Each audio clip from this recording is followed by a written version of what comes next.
할렐루야. 오늘 함께 읽으실 말씀은 로마서 14장 13절부터 23절까지의 말씀입니다. 로마서 14장 13절부터 23절까지의 말씀을 우리가 함께 합독하도록 하겠습니다. 그런즉 우리가 다시는 서로 비판하지 말고 도리어 부딪힐 것이나 거칠 것을 형제 앞에 두지 아니하도록 주의하라. 내가 주 예수 안에서 알고 확신하노니 무엇이든지 스스로 속된 것이 없으되 다만 속되게 여기는 그 사람에게는 속되니라. 만일 음식으로 말미암아 내 형제가 근심하게 되면 이는 내가 사랑으로 행하지 아니함이라. 그리스도께서 대신하여 죽으신 형제를 내 음식으로 망하게 하지 말라. 그러므로 너희의 선한 것이 비방을 받지 않게 하라. 하나님의 나라는 먹는 것과 마시는 것이 아니요 오직 성령 안에 있는 의와 평강과 희락이라. 이로써 그리스도를 섬기는 자는 하나님을 기쁘시게 하며 사람에게도 칭찬을 받느니라. 그러므로 우리가 화평의 일과 서로 덕을 세우는 일을 힘쓰나니 음식으로 말미암아 하나님의 사업을 무너지게 하지 말라. 만물이 다 깨끗하되 거리낌으로 먹는 사람에게는 악한 것이라. 고기도 먹지 아니하고 포도주도 마시지 아니하고 무엇이든지 내 형제로 거리끼게 하는 일을 아니함이 아름다우니라. 내게 있는 믿음을 하나님 앞에서 스스로 가지고 있으라. 자기가 옳다 하는 바로 자기를 정죄하지 아니하는 자는 복이 있도다. 의심하고 먹는 자는 정죄되었나니 이는 믿음을 따라하지 아니하였기 때문이라. 믿음을 따라하지 아니하는 것은 다 죄니라. 아멘. 할렐루야. 오늘은 로마서 14장 13절부터 23절까지의 말씀을 우리가 함께 읽었습니다. 13절부터 보면 예수 그리스도 안에서 누리는 자유를 강조하는 믿음이 강한 자들은 고기를 먹지 말고 절기를 지켜야 한다고 주장하는 믿음이 약한 자들을 함부로 비판하지 말아야 하고, 또한 그들 앞에 장애물을 두어서 형제를 넘어지게 해서는 안 된다라고 사도 바울은 말씀하고 있습니다. 어떤 자기의 가치관과 지식과 확신을 따라 말하고 행동할 수 있겠지만 사랑의 마음이 없다면 예수 그리스도의 핏값을 주고 사신 형제들을 실족하게 할 수도 있다라는 것을 우리는 기억해야 합니다. 형제의 구원을 훼손할 만큼 반드시 지켜야 할 그 교리가 무엇인지 다시 한번 돌아보고 나의 그 헤아림으로 내가 헤아림을 받을 수 있다는 사실을 우리는 명심해야 합니다. 16절부터 보면 형제 앞에 거칠 것을 두어 넘어지게 하는 것은 교회 안에 하나님 나라가 임하는 것을 가로막는 것입니다. 하나님의 뜻은 하나됨 안에 있습니다. 이단의 교리나 분열을 작정한 사탄의 역사가 아닌 이상 우리는 믿음 안에 들어온 형제들을 받아 주어야 합니다. 하나님의 큰 계명 역시 하나님을 사랑하는 것과 형제를 사랑하는 것입니다. 하나님의 뜻이 형제를 나의 교리대로 구분하고 정죄하라는 것이 아닌 것을 우리는 정확하게 다시 기억해야 합니다. 하나님 나라의 원칙은 의와 평강과 희락입니다. 먹고 마시는 문제로 서로 대립하고 싸우며 분열하면서 나는 하나님의 나라 안에 있다, 나는 그리스도의 통치 아래 있다라고 말할 수는 없는 것입니다. 연약한 성도를 사랑으로 대하는 것이 그리스도를 섬기는 것입니다. 또한 그것을 하나님께서는 기뻐하시고 또한 그러한 공동체를 사람들은 칭찬할 것이다 라고 말씀하고 있습니다. 예수님께서는 마태복음 18장 5절과 6절에서 이렇게 권면하시고 경고하십니다. 또 누구든지 내 이름으로 이런 어린아이 하나를 영접하면 곧 나를 영접함이니 누구든지 나를 믿는 이 작은 자 중 하나를 실족하게 하면 차라리 연자 맷돌이 그 목에 달려서 깊은 바다에 빠뜨려지는 것이 나으니라. 주님의 이름으로 어린 아이 한 사람을 영접하는 것이 주님을 섬기는 것이다 라고 말씀하고 있습니다. 또한 그러한 사람을 실족하게 하는 것은 차라리 연자맷돌을 목에 두르고 깊은 바다에 던지우는 것이 차라리 낫다라고 말씀하십니다. 그렇게 우리 가운데 이 믿는 자들을 시험에 들게 하는 것에 대한 책임을 져야 하는 것을 주님께서는 경고하고 있는 것입니다. 저는 말씀 중에 이 말씀이 참 되게 두렵습니다. 교육자로 선다는 것, 사역자로 목회자로 많은 대중들 앞에 선다는 것이 참 두려운 일인 것입니다. 우리의 말과 또 우리의 표정과 우리의 행동으로 인하여서 많은 사람들을 실족하게 할 수 있게 되는 경우들이 참 많이 있죠. 그래서 저는 그런 경우들이 생길 때마다 이 말씀이 기억나면서 참 두려운 마음이 많이 들게 되는 것입니다. 그러니까 우리가 우리의 어떠함으로 인하여서 지체된 성도들을 실족하게 한다라는 것에 대한 경고, 경각심을 우리는 반드시 가져야 한다라는 것입니다. 19절부터 보면 하나님 나라가 임하는 공동체가 되기 위해서는 화평의 일을 도모하고 또 덕을 세우라라고 말씀하십니다. 먹고 마시는 일로 형제를 비판하며 실족하게 하기보다는 집을 세우듯이 또 서로 양보하고 경청하며 화평의 관계를 만들어 가야 하는 것입니다. 사탄의 이름의 원어를 살펴보면요, 디아볼로스라는 그런 이름을 가지고 있습니다. 이 의미는 무엇이냐면 분열, 나누는 자, 그런 의미가 있는 것입니다. 사탄이 가장 잘 사용하는 수법이 바로 이 분열입니다. 반면 하나님의 나라는 모이고 연합하여 하나가 되는 것이죠. 하나님께서 세우신 대표적인 두 조직이 이 땅 가운데 있습니다. 하나는 가정이고 또 하나는 교회입니다.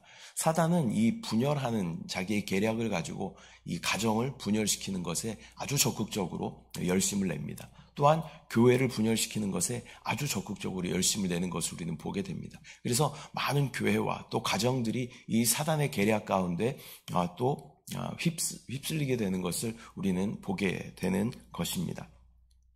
이 고작 먹고 마시는 문제로 사탄이 하나님의 일을 방해하고 무너뜨리는 것을 우리는 허용해서는 안 된다라는 것을 우리는 기억해야 합니다.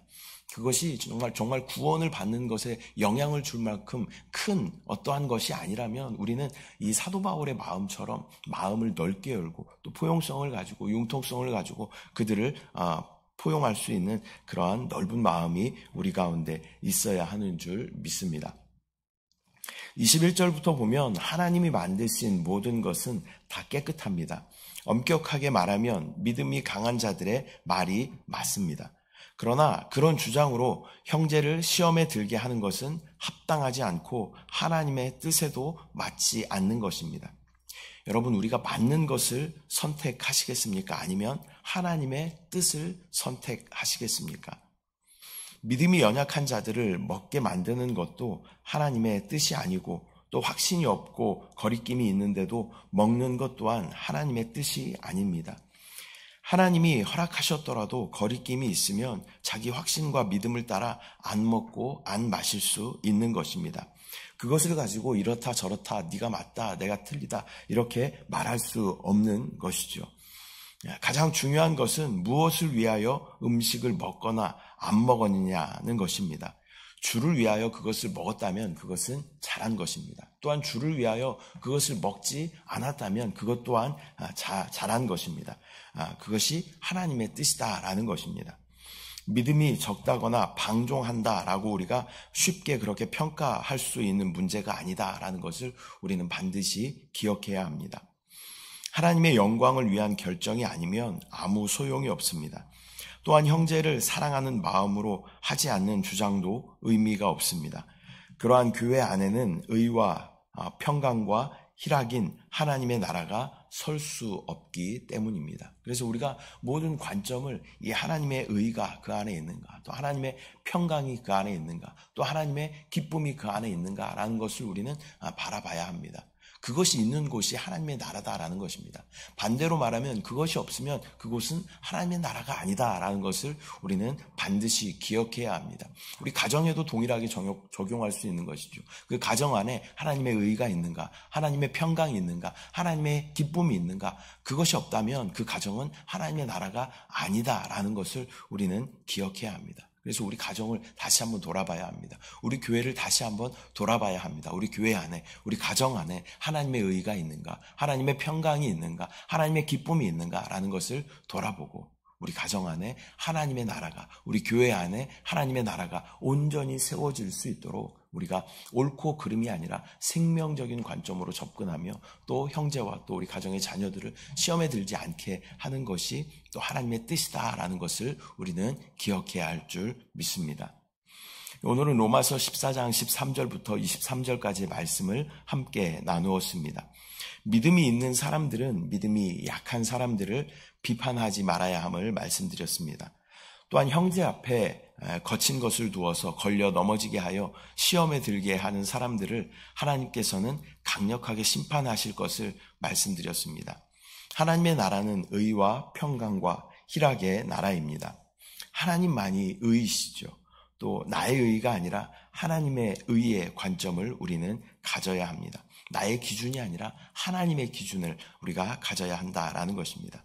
또한 하나님의 나라는 평강입니다. 모든 성도들이 화평 가운데 평강을 누리는 것이 하나님의 뜻이다라는 것을 우리는 기억해야 합니다. 무엇을 먹고 마시는 문제가 아니라, 무엇이 옳고 그름의 문제가 아니라 서로 화평하고 하나로 연합되는 것이 하나님의 뜻입니다. 교회의 목적도 마찬가지입니다. 서로 연합하고 하나 되어 그리스도를 나타내고 표현하는 것이 하나님의 뜻이고 교회인 우리들의 건강한 신앙생활의 모습이다라는 것을 우리는 기억해야 할 줄 믿습니다. 나의 기준 때문에 하나님이 세우신 교회와 주님의 몸이 타격을 입는다면 우리는 어쩌면 하나님의 편에 있는 것이 아니라 하나님을 대적하고 있다라는 것을 우리는 기억해야 합니다. 옳고 그름의 기준이 아니라 하나님과 또 모든 성도와 또 하나 되고 연합되는 것이 우리의 기준이다. 이 생명적인 연합이 우리의 기준이다. 하나님과 한영됨이 우리의 기준이다. 모든 지체와 한몸됨이 우리의 기준이다. 그것이 하나님의 뜻이다라는 것을 우리는 반드시 기억해야 할 줄 믿습니다. 계속 우리는 에덴 동산의 선악과 앞에 다시 서야 합니다. 생명나무 앞에 다시 서야 합니다. 선악과는 반드시 죽음을 가져온다라고 하나님께서 경고하셨어요. 이 선악은 같은 나무에서 나는 것이죠. 무엇이 선하다, 무엇이 악하다, 무엇이 옳다, 무엇이 그르다라고 우리가 구분하는 순간 우리는 결과적으로 사망에 이르게 된다라는 것을 우리는 반드시 기억해야 합니다. 이 선악과의 원리는 가정과 교회 안에 동일하게 적용됩니다. 가정 안에서 또 교회 안에서 옳고 그름을 분별하는 순간 그 가정과 교회 안에는 사망이 임하게 된다라는 것을 우리는 반드시 기억해야 합니다. 하나님의 의가 정답입니다. 하나님의 평강이 정답입니다. 하나님의 희락이 정답입니다. 우리 가정 안에, 교회 안에 이것으로 충만할 수 있도록 우리는 더 겸손히 주님의 뜻을 구하며 주님 앞으로 나아가야 하는 줄 믿습니다. 기도하겠습니다. 사랑의 주님, 은혜와 사랑을 감사드립니다. 오늘 로마서 14장 말씀을 통하여서 믿음이 강한 자들이 믿음이 약한 자들을 비판하지 말라라고 주님께서 경고하며 말씀하십니다. 또 우리의 헤아림으로 말미암아 우리가 그 헤아림을 당할 것이다. 또 시험에 들게 하는 자들은 연자 맷돌이 목에 둘려져서 바다에 던져지는 것이 차라리 낫다라고 하나님께서 경고하시며 우리 가운데 말씀하십니다. 하나님의 나라의 어떤 원리는 의와 평강과 희락임을 우리가 다시 한번 기억할 수 있도록 주여 인도하여 주시고, 또한 이것이 우리 가정 가운데 하나님의 나라가 온전히 세워졌는지, 우리 교회 가운데 하나님의 나라가 온전히 세워졌는지 적용하며 점검할 수 있도록 주여 은혜를 부어 주시옵소서. 나의 기준이 아니라, 세상의 기준이 아니라 하나님의 의가 우리의 표준이고 하나님의 평강이 우리의 표준이고 하나님의 희락이 우리의 표준임을 다시 한번 믿음으로 점검하며 고백하며 나아갈 수 있도록 주여 은혜를 부어 주시옵소서. 에덴 동산의 선악과의 결과는 사망임을 우리가 기억하게 하시고, 옳고 그름을 분별하는 순간 우리 가운데 사망이 역사함을 주여 믿음으로 바라볼 수 있도록 주여 은혜를 부어 주시옵소서. 깨어 분별할 수 있는 영적인 안목과 지혜를 우리 가운데 허락하여 주시옵소서. 감사드리고 예수님의 이름으로 기도드립니다. 아멘. 하늘에 계신 우리 아버지여, 이름이 거룩히 여김을 받으시오며 나라가 임하시오며 뜻이 하늘에서 이루어진 것 같이 땅에서도 이루어지이다. 오늘 우리에게 일용할 양식을 주시옵고 우리가 우리에게 죄 지은 자를 사하여 준 것 같이 우리 죄를 사하여 주시옵고 우리를 시험에 들게 하지 마시옵고 다만 악에서 구하시옵소서. 나라와 권세와 영광이 아버지께 영원히 있사옵나이다. 아멘.